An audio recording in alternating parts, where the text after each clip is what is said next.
Hello everybody and welcome to today's special episode. Now we have a special guest today and this is Peggy Oliveira. Now Peggy is a trauma therapist. She's also an author, a mentor and a survivor. So she's actually known as the survivor whisperer. And what she does is she weaves her story of impact and healing from childhood sexual abuse with actually over 20 years experience as a trauma therapist. And she also is an advocate to inspire us to release what holds us back and to courageously step into a life that we really do deserve. And so her soulful way of getting us to really connect with our truth, our pain, our fears, our dreams and our desires. And really what it is to inspire us so that with our arms and our hearts open wide, it's almost that vulnerability to look under the surface and actually honor the whisper of our soul. And so that's why in today's episode, I can't wait to share Peggy with you because she's recently held a workshop for the Total Somatics members.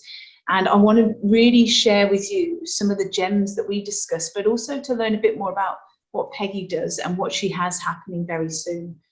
So Peggy is the founder of Courageous Journeys, and it's a practice of guiding people on their journey of returning to a wholeness, really. And she does that through one-on-one coaching. She also does programs, group programs, and transformational healing retreats. So look forward to today's episode as we get to meet Peggy. Hello and welcome to the Somatic Movement and Mindset podcast with me, clinical somatic educator and founder of Total Somatics, Heidi Hadley. The Somatic Movement and Mindset podcast has been designed to help you gain a deeper understanding to how your mind and body work. You will learn about your amazing mind and body and why over time you can feel pain, recurring injuries and poor posture. Within this podcast, I will teach you why this doesn't have to be your future or the norm for you. Would you like to learn how to reduce pain, move freely and gain a new lease of life? Let's get started. So yes, as I mentioned in the introduction, we have Peggy here today. So I'm going to start by just introducing you to Peggy. You've heard all the wonderful things that she does. So Peggy, can you tell us a little bit more of, obviously there's a personal interest of how you got into this area, but why you did choose this rewarding area to kind of really support and empower people? So first, I just want to say I am so happy to be here with you and your listeners. So thank you for having me. I never intended to be a therapist. It kind of happened a little bit by accident, which sounds a little weird, but I started because I went to a group therapy experience. I didn't really know that I had anything to heal, but I knew that my life was not what I wanted it to be. And I kept doing things that were really harming to myself, to my relationship. And so I decided to go to therapy. And shortly after, I went to a group therapy session. It was going to be for 6 weeks. And after the first night, I left there and I said to myself out loud, no judgment. I said to myself out loud, why isn't anybody talking about this? If we would just talk about this, we wouldn't have to struggle so much. And while it took years for it to happen, that was actually the seed that was planted on that night. And a few years later, I ended up being a therapist as an intern and ended up working at a rape crisis center. And found some people would say purpose. I actually found where I belonged. Like it felt like a belonging in the work, and I've been doing it ever since. So what kind of inspirational stories have you had? Because it's a pretty delicate area to be working in. So what kind of transformations or shifts or changes, even if somebody doesn't feel that they've had a shift, but even if it's the smallest of shifts, what kind of stories can you share with us? Well, I have a lot even in my personal life, but I also have a lot of clients that I've worked with. And the thing about healing is we often tend to think that it's going from like one end of the spectrum to the opposite end of the spectrum. And we think that healing means that we don't really struggle with the kinds of things that we struggle with now. But the reality is that as humans, we're all wounded and we all struggle. That's just part of the human experience. And so we never get to a place where we never struggle with anything. What is different once you've been able to do the healing that you need is that our struggle looks a little bit different. The depths of the difficulty are not nearly as deep as they are before we've done our healing. And how we respond to things moment by moment shifts. And what's so interesting about the healing process is that we don't really recognize that healing is happening as it's happening. We often recognize it once we've gone through a certain level of healing and we look back and we recognize how different it was. So to your question, one of the first things that I recognized in my own healing was that I was pretty depressed. I was never diagnosed as clinically depressed because I had never gone to therapy really at that point where somebody would diagnose me. But and I don't think that I was clinically like severely depressed. I was more dysthymic, which is just kind of an ongoing depression. And I also struggled a lot with worry and anxiety. But on one particular morning, I woke up and it was pouring down rain. And normally I would be really down about the rain because I hated the rain. And normally I would wake up and think, oh my God, it's raining. I don't want to go outside. I don't want to do anything. But on that particular day, I woke up, I opened the blinds, and my immediate thought was, I'm so glad it didn't rain yesterday. And I literally had that moment where I was like, where did that come from? Who said that? Because that is so not me, right? I'm somebody who hates the rain and is like, doesn't want to get out of bed on the days that it rains. On that morning, I said something totally different. And in that moment, I recognized the healing that had happened because it wasn't about the rain. It was about being able to feel into, in my body, in my mind, in my heart, feeling the gratitude that I had that the day before when we had a lot of things going on outside, that it didn't rain. And really feeling that sense of gratitude in my body. And that was a huge moment of recognizing how healing happens and the transition that takes place. In general, I would say some of the biggest transformations that people tend to happen, and it's incremental, it happens over time, is allowing ourselves to be vulnerable and find authentic connection. And authentic is the key word there, because a lot of people will say, oh, I've got lots of connection. I'm going out with friends all the time. That's good and that's great. You know, it might be a lot of fun, but that isn't necessarily connection. So people being able to recognize and feel, again, in their body, that ease and that freedom and that even sense of belonging and love that comes from feeling truly connected when we allow ourselves to be vulnerable. So you recognize that you're good enough as you are, that you belong. Like those are some of the biggest, most transformational things that I see.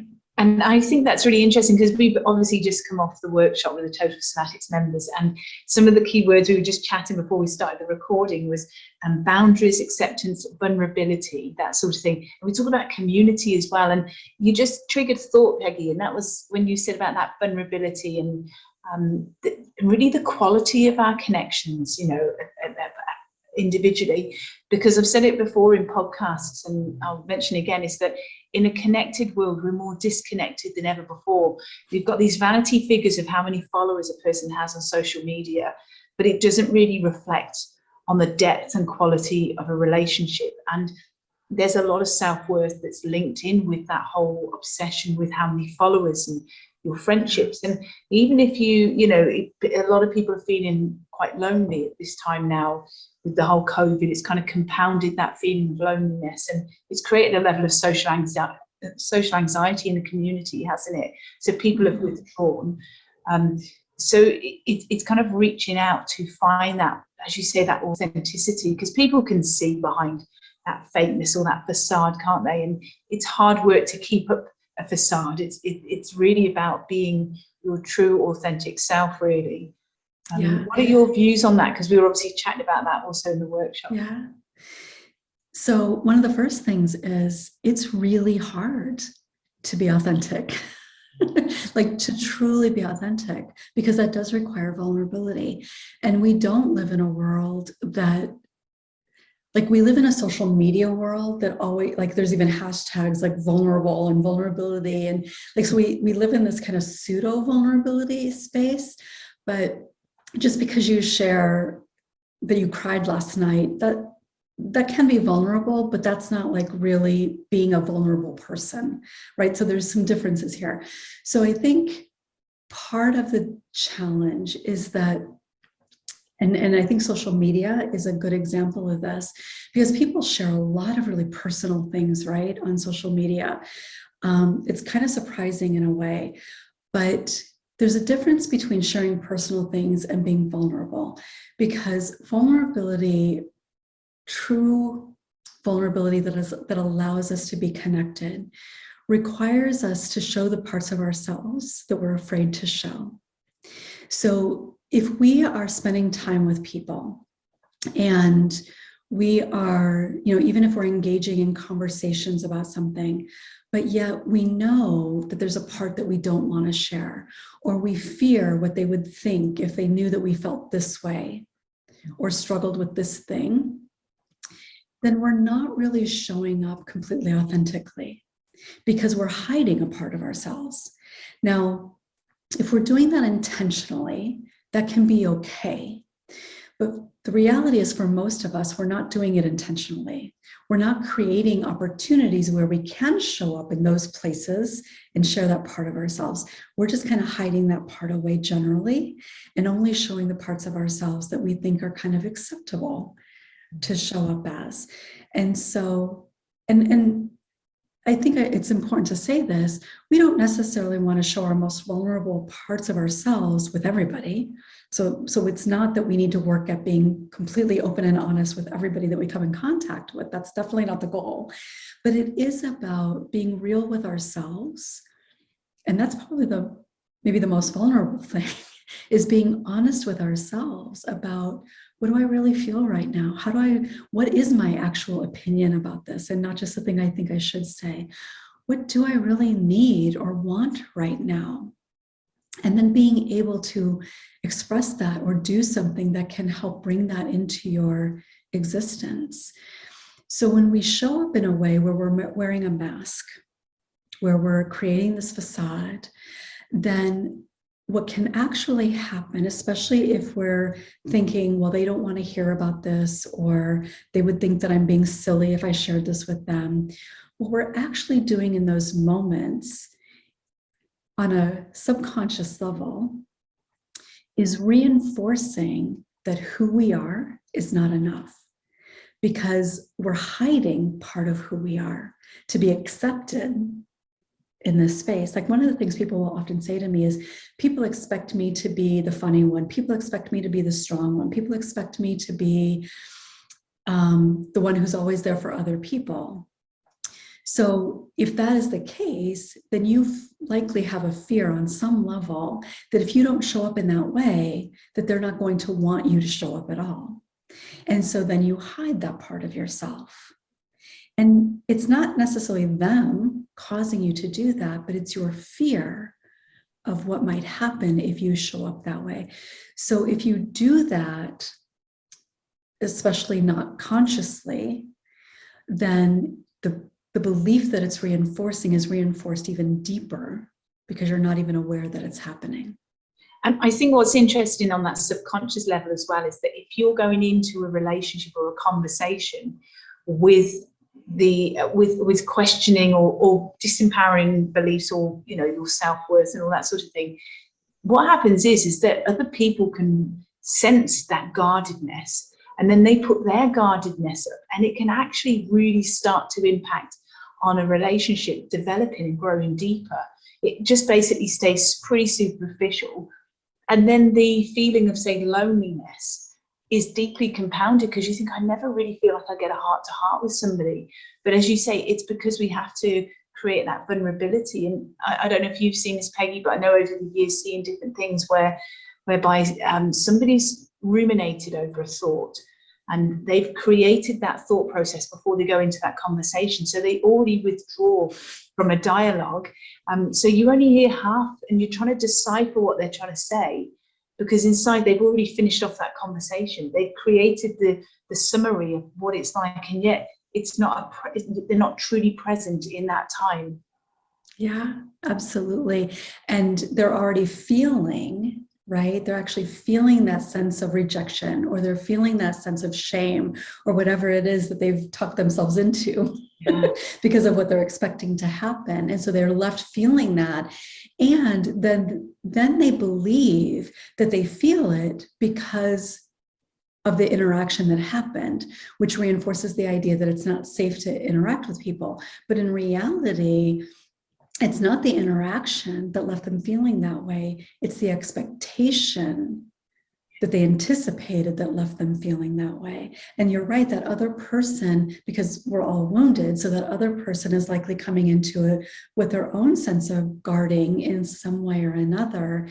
But nobody's really recognizing exactly that that's happening or how it's showing up. And so it creates that sense of being even more disconnected. Yeah. And I think that's where we have the opportunity, that in this sort of conversation where we're talking from other sides of the world here, but we can still see facial expressions. It's not the same as if we were in person, but it's taking that time that when we're in a setting where we can see the full face and it's not the face mask, there's so many of those cues that we want to develop and we want to grow. And it is an art. It is an art to create conversation and to develop relationships. So in the last 2 years with the whole COVID, people can kind of regress a little bit with those behavioral patterns and things. So it's about coming back to being present. And yeah, as we said before, that vulnerability. So that, to be open-minded, isn't it? Would you say that really, that open-minded? So instead of going in with your own thoughts of how you think that person's going to perceive you, you can just have a pretty open conversation. In an ideal world, that is. Yes, I was going to say, yeah, open-minded, but also recognizing that we can go into a situation from a conscious place of saying, okay, I know I'm safe, I'm going to be open-minded, and I'm going to be vulnerable. But then because of past experiences, because of fear, because of vulnerability, as soon as we start to go into that situation, our body responds to that, like, what am I doing? Oh no, what's going to happen? And once our body responds, then the thoughts follow. And the thoughts are those expectations, like, oh my gosh, this isn't safe to do. What if they think this? And so it causes us to shut down. But if we can practice, because it's all about practicing, if we can practice being mindful of going into a situation and saying to ourselves, okay, I don't have to share anything really big. This is just about trying to be really present. So starting with just, if I find myself worrying about something, just come back to the conversation. If I find myself anticipating what she's going to think about me afterwards, just try to be present right now. Like just practicing that so we don't get so caught up, because again, it is when it's not in our conscious awareness, it has even more impact on us because it's all happening automatically, which has more power behind it. Because when it's conscious, we can bring in another thought. We can do some reality testing to help bring us back on track, so to speak. Yeah. And we were talking also about, because people might be listening to this and saying, well, I'm a bit nervous to be vulnerable because I've had things in my past where people have let me down, or from their own personal life experiences, it's a survival mechanism to stay guarded and almost have like this protective shell around them. And I know in the membership we were talking about vulnerability, and it's kind of having those that advanced awareness of that conversation. Do you remember we were talking about if you become quite vulnerable and then you're talking to somebody and they almost shut you down, or it could be that they use that information that you've brought as vulnerability and they turn it back on you, maybe it's a bit of a narcissistic type of way. What would you say we could do in that situation so that we don't fall back into that pattern of withdrawal? But what could we do in a situation like that? So if we have shared vulnerably with, or just shared personally and we feel vulnerable, so maybe we don't necessarily see it as sharing vulnerably, but we feel vulnerable afterward, is recognizing that there are a lot of people in the world that do not have the capacity to bear witness to other people's vulnerability. And that is the reality. And that's not a judgment on other people. It just is the truth, because we're all wounded and most of us have no idea the depths of our wounds. And so when there's anything that can trigger our own vulnerability, we naturally put up that wall. Our defenses kick in. And part of how we cope is denial. And so if somebody brings something up, and this happens a lot, so I work primarily with survivors of childhood abuse, they will often decide to share with somebody. And sometimes that other person, because they've got their own wounding that they haven't yet been able to deal with, and they've used denial as a way of coping with it, they will often say things like, "Oh, are you sure?" Like maybe they didn't really mean it. Or, "Well, that happened a long time ago. Like maybe it's time to put that behind you." Or they'll just change the subject really quickly. And of course, that leaves us feeling horrible, and it reinforces that it's not okay to talk about it, reinforces that it's not safe to be vulnerable. Like it reinforces so many bad things. So if we can recognize that people are wounded, we are all wounded in some ways, and most people, I would say 90% of the population, if not more, has yet to heal on a deep level what their core wounding is. And again, that's not judgment. It's just that we don't live in a society that encourages it, that talks about the reality of it. So reminding yourself that if somebody responds in a way that is not helpful, maybe even hurtful, seeing if you can try to energetically take a step back and say, okay, I don't know what that was about, but I'm sure that it wasn't about me. I can be confident that it wasn't about me, because a healthy person, a person who is not defending, protecting themselves, likely would not have responded that way. So their response to me isn't affirming that it's not okay to talk about it. Their response is affirming that we're all wounded and maybe they've still got some healing to do. And being able to talk ourselves through that a little bit is important. It's hard to do.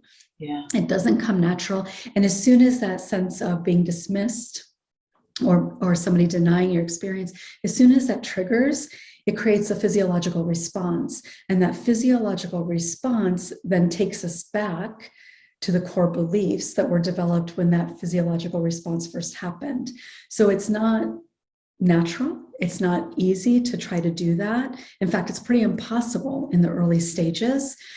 But even afterward, if you can come back to that and say, okay, even if it's a few days later, being able to say, okay, I have to remind myself, even if I don't fully believe it or trust it, I have to remind myself that that response was not about me. Yeah. And then you just keep practicing that. And I think that's really good, because that's what we were chatting about, is that there's that level of acceptance, isn't it? That we choose our kind of group of people in the end that we kind of resonate with, and that feel that they're happy to kind of to take that judgmental side out, because we all perceive things through a different lens, don't we, to the world. But the acceptance also that, because we talked about this in the group, it was quite fascinating when you talked about the mother-daughter relationship as well, how complex that can be, and how in some situations as well, that you've just got to accept that sometimes one person may be doing a lot of their own personal growth and development and dealing with a lot of things from their past, and another person may not be. They may never decide to do that because they feel what they have is enough. They feel that it's almost a bit of a fixed mindset that this is me. not going to change. That was mentioned in the group, wasn't it? It's, this is how I am. I'm too old to change. You know, all those sorts of expressions that are said. So there's a level of acceptance that you can't force something to happen, because the way that you're growing and developing is different to other people. So there's a level of acceptance there. Probably also, when I say this, I don't mean this awful, but the level of acceptance and almost a bit of a bereavement, because sometimes you want that thing to be the case, but it will never be. Does that make sense? And actually, grief is, and loss is, a huge part of emotional healing when it comes, well, in general, I would say, but particularly with certain relationships that we have in our lives. There's often a lot of loss that we have to be able to work through. And to your point about that, because often the people that we want to share with are the people that are closest to us, right? Like our family and really close friends. But oftentimes our family is where a lot of the wounding kind of stems. It doesn't necessarily mean that somebody in our family had to wound us very directly or traumatically, but there's naturally going to be some wounding that happens in our family of origin. And of course, everybody deals with things in their own way. So we often want those people that we love and that we care for to come along on that journey with us. But they have to get there on their own. And coming to terms with the fact that they won't, or they can't at this time, or whatever, is hard. And it can feel personal. Like if they really cared about me, then they would do this. But that isn't the case. It doesn't have to have anything to do with how much they care about you. It's what they have the capacity for at that particular time. And the truth is, again, we live in a world that encourages us to not do that stuff. We live in a world that encourages us to pick ourselves up by our bootstraps, to soldier on, to not sweat the small stuff, like to just go, go, go, go, go, and do a little of this, do a little of that, and you'll heal your trauma, right? All these little fixes, like do this tool, do this technique, and magically all this trauma is going to go away. And that's not the reality. And so for all of us, we are inundated with these ideas that struggle isn't okay, that talking about those difficult things isn't okay, that you're dwelling, that you're not getting over it, that you want to blame your parents for everything that's going wrong in your life. And so part of like what I want to talk about generally, just overall, and why I keep talking about this stuff, is we need to start having those conversations. We need to start having real and honest conversations just about the fact that struggle is natural and normal. It's not a weakness. That vulnerability isn't weak, that it's part of what's necessary in building connection. Like there was a time in our history that being vulnerable under any circumstance was not good, because even if it was emotionally vulnerable, then you were thought of as weak. And so you wouldn't be included if there was limited amounts of food. If you needed to run from a predator, and you had no safety, right? Like vulnerability was, the idea of it being weak came from someplace. But we're not running from predators. We have, generally speaking, we have food. We have access to food. Some people, unfortunately, don't have as much access to food, but it's not that you have to go out and hunt for your meal typically that day. And worry about being eaten in the process. But our idea of vulnerability has not really changed. But the only way that we can heal any sort of emotional wounding is through connection. The only way that we can truly feel connected is through allowing ourselves to be vulnerable. So we have to be able to shift our idea of what it means to struggle, that it's normal, that it's human. And I think hopefully that shift is coming, because we've had, if you look in the past, after like the Second World War, we had the people that lived then were living in a trauma state. They went on to have children, and there was no intention for this to be passed around, but they passed down trauma traits, didn't they, really? And we've gone through generations where people are now becoming more aware of all these sorts of factors. But I do think with the whole COVID, there's always a silver lining to things. And I think COVID has made people really look and think the most important thing is human connection. And it's getting people to talk a bit more, because I've heard different people over here in Australia, like entrepreneurs and things, on podcasts, and they've openly talked in the last year about their struggle with mental health during COVID. You know, successful people, but it doesn't matter how successful, and it depends on what you define as success. But these people have had what you could say is everything, but they would give away all the wealth for the fact that they felt incredibly depressed and pretty overwhelmed with everything, the same feelings as everybody else. And I think rip away all the colourful stuff, all that outward stuff, and it's brought a closer connection. I mean, to the point that they're even saying things like, what's it called, the year 2022, the Great Resignation.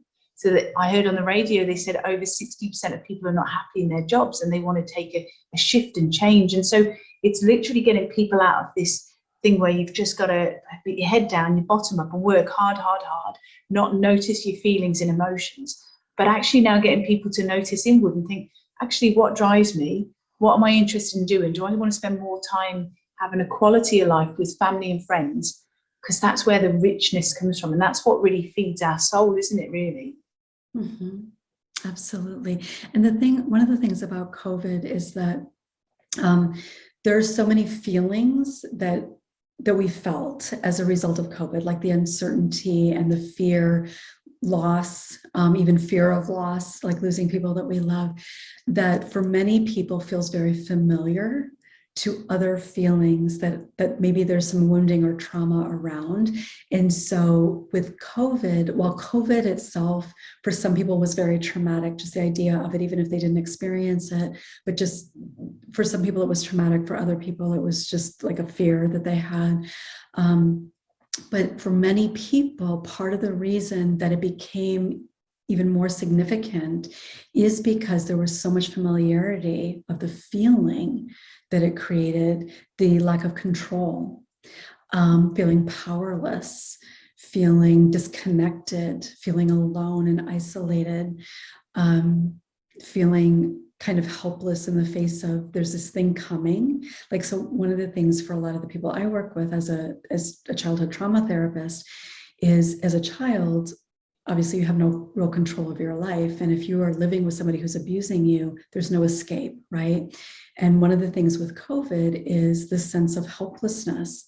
Like, what can I do? Like, there's only so much that I can do, and I can't control other people. I can't control somebody else getting sick or anything like that. So in terms of how our body responded to that, so much familiarity. And so the impact of COVID is so multi-layered and familiar for a lot of people. Yeah.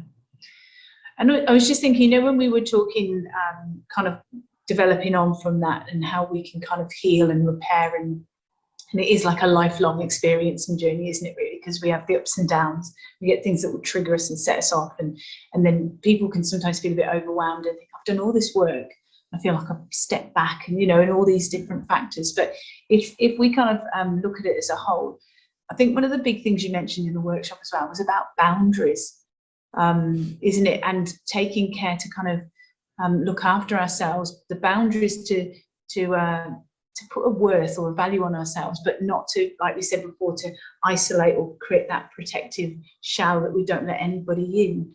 Is it possible to kind of elaborate on the importance of boundaries as we kind of start moving forward and continue to move forward in our life? Yeah. So boundaries is something that comes up with every client I've ever worked with, because whether it's a work boundary, a family boundary, a child boundary, like boundaries within ourselves, like everybody struggles with boundaries to some degree because we're not really taught about boundaries, right? So one of the things that I think is important to recognize with boundaries is we often think about it in terms of saying no. Like, okay, what are the things I need to say no to? But boundaries is also sometimes about saying yes, because we can often put restrictions on ourselves. Like, no, I'm not good at that. No, I could never really do that. No, that's not who I am. Thinking, well, no, I can't really do that until I've done this. So we can tend to put a lot of restrictions on ourselves. And so looking at boundaries as also, how can I say yes? How can I say yes? And maybe that's to somebody's invitation to doing something that normally you would say no, because you're used to isolating, or you're used to not being in an uncomfortable situation, or a situation that you don't know how it's going to turn out. Maybe you practice saying yes a little bit more often. Maybe you say yes to yourself, like, I really want to try this new recipe, but maybe you've got this fear that it's not going to turn out well, or maybe you see yourself as not being a good cook. Maybe you try that new recipe. So saying yes is an important part of boundaries. But to the other side of those boundaries, which is where most people kind of think about it, and obviously where there's a lot of struggle and often more detrimental impact. As we think about honoring ourselves, because that's really what boundaries is about. It's about honoring ourselves, honoring our desires and our needs. And so as we think about engaging and connecting, it is important to think about who are the people or what are the situations that I leave where I feel good, where I feel good about myself, where I feel a sense of peace or connection or joy, contentment, something I might look forward to again. What are the situations that seem good? Like maybe there's even an idea that it should be fun or good, but I leave feeling bad. I leave feeling drained. I leave feeling like I have no energy. And it doesn't mean that that situation itself is bad, but what is it about the situation that's leaving you feeling bad? So maybe you limit those things, or maybe you just recognize that there's something there maybe to work on. Maybe you're saying yes when you really don't want to. Maybe you are saying yes to things because there's a part of you that wants to, but you are so self-critical that you leave that situation feeling like you screwed up in some way. So in that sense, the boundary isn't about saying yes or no to that thing so much as it is the boundary of recognizing, how do you feel in that situation? And then what is the impact, and what do you then need to do about it? Because the solution isn't necessarily don't do that thing, unless there was a part of you that knew you didn't want to do it and you did it because you thought you should. Yeah. Because that's definitely a thing that a lot of people do. So in that case, I would say the boundary is don't do things that you think you should, Yeah. just because you think you should. But what can I do for myself? What can I maybe say yes to for myself that allows me to experience this in a more joyful or connected way? And maybe that is taking that mask off. Yeah. Because one of the things that I hear people say a lot is, well, I'm not isolating, I'm doing these things that I should do, but I always feel worse afterward. Well, you feel worse afterward because you're hiding part of yourself. Because you're fearful that somebody will judge you if you're not the person that laughs at everything, if you're not the person that does this or that thing. And that does drain your energy. That does leave you feeling even more isolated afterward, because who the person showing up is not who you are in that moment. Yeah.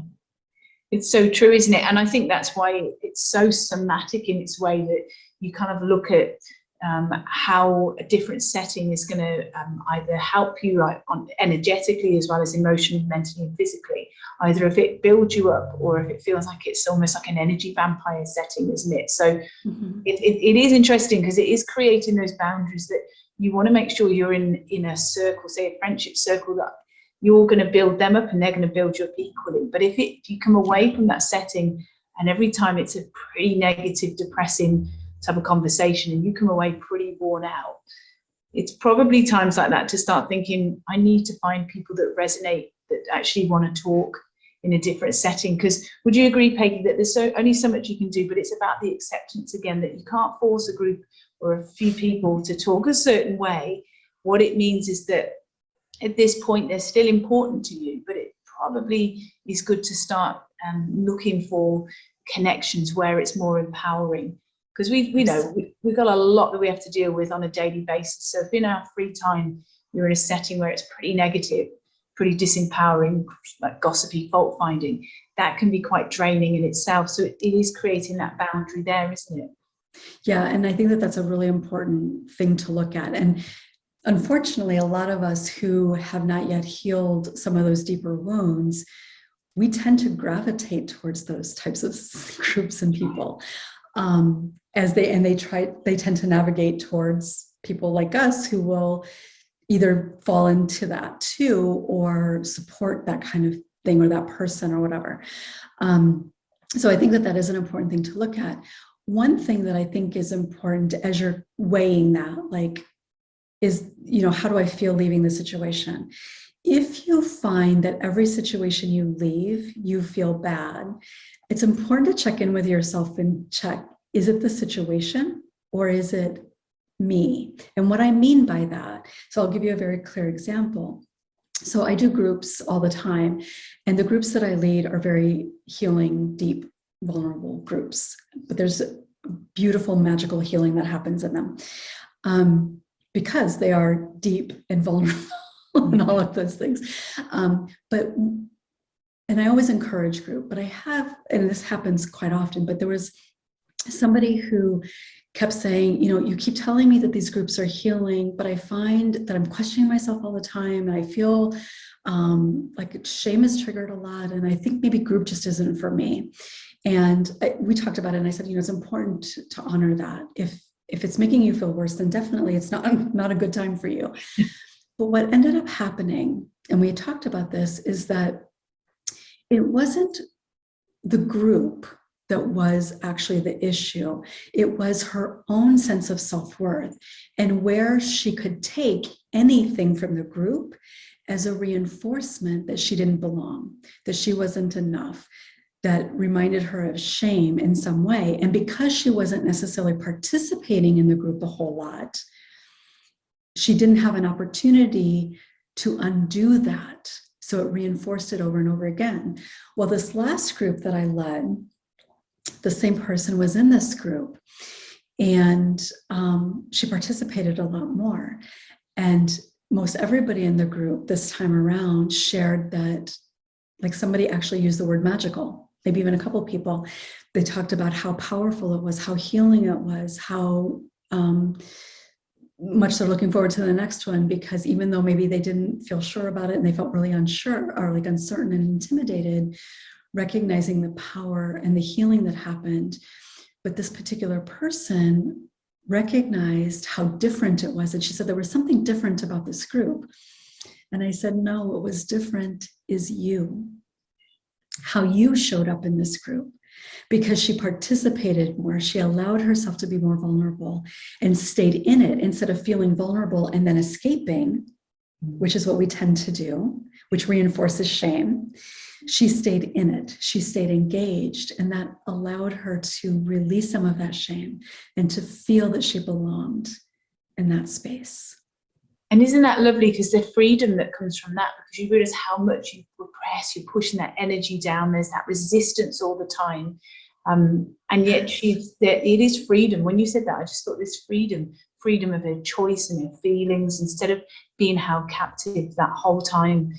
Fascinating, isn't it, really, in that side of things? Absolutely. And that's my big one-on-one program is called Journey to Freedom, because it is about the freedom of the constraints that we put on ourselves because of what we believe about who we are and the fears that hold us back from living our lives. And it really is a sense of lightness and freedom that comes when we're able to heal and release all of that. And I think the filling of your life, but the richness and the depth of those relationships and those connections that you can have as well, isn't it? And it just it snowballs then. It's incredible. Absolutely. Yeah. So can you tell us a little bit more, as we come to kind of finish today's episode, a bit more about any events that you've got coming up and how they can learn more about you? Because I'm going to make sure all the links are in the show notes anyway. But if you can tell us a bit of what you're currently doing and how this year's panning out and what you're doing generally, that'd be really. Sure. So the most immediate thing that I have going on is February 5th. US time, I will be leading a free workshop for people who are working through Deeply Rooted, which is a guided journal that I wrote. And it's going to be a free workshop where I lead people through some of the practices and have time for Q&A. So I'm really excited about that. I did it last year and it was really a beautiful experience, a small group of people, but talking about connection and vulnerability, like it was incredible. So that will be happening on February 5th. And if you don't have time to actually get a physical copy of the book, I do have an ebook version on my website for people to be able to download if they'd like to do that. So you can get all the information with that link. Additionally, I'm going to be doing another group probably in the next couple of months or so. So if anybody has childhood trauma and they are interested in working on healing, make sure you follow me on Facebook, Courageous Journeys, or on YouTube. I have a channel, Peggy Oliveira. It's just my name. Follow me there and you'll get all that information. And I have lots of videos talking about impact and healing. So I'll be doing a group soon. And then I also have those other channels where I share information. Brilliant. So Courageous Journeys, that's the Facebook page, is that right? Yes. Brilliant. Yes. And what's your website? Although I'm going to put all the links below, but if people are listening to this driving to work or whatever they're doing, and just on top of their head, what is your website? So where you can find me now is healing.courageousjourneys.com. Brilliant. Fantastic. Well, it's been an absolute privilege to have you today, Peggy. And basically, I like the membership. We hold you for so long, and we did the live workshop. And then what we always do is we turn off the recording, so people that are live, if they've got any personal questions that they want to discuss, it's a very respectful group. Then we all just chat. And so Peggy's been a wealth of knowledge and support. And as you can see, she's got such a kind, gentle, approachable, warm manner, which is why I so wanted you to meet her within the podcast as well as within the membership as well. So I hope our paths will cross again, Peggy, because you've got so much richness, and I just think it needs to get out there into the wider world. So as I said, all of the links are going to be in the podcast notes below. And so that's where you'll also be able to get that ebook as well. So we'll make sure that link is there too. And if you are listening to this after the 5th of February, please just click on those links anyway, because Peggy, I'm assuming that you'll probably update any events that are coming up, and they can just subscribe to you that way as well. Yeah, definitely get on my email list if you're interested, because I'll share everything that's going on. And I do free things periodically as well. So yes, please come join me if this at all is something that you find some resonance with. Brilliant. So thank you, Peggy, and thank you so much everyone for joining us today. Have a lovely, lovely day or evening wherever you are in the world, and I will see you very, very soon. Take care. Lots of love. Bye. Thank you for joining me today. If you've enjoyed this episode, please leave a rating and also forward this on to somebody you know will benefit. To learn more about pain relief, plus how to improve your health and well-being, go to totalsomatics.com. Until next time, take care.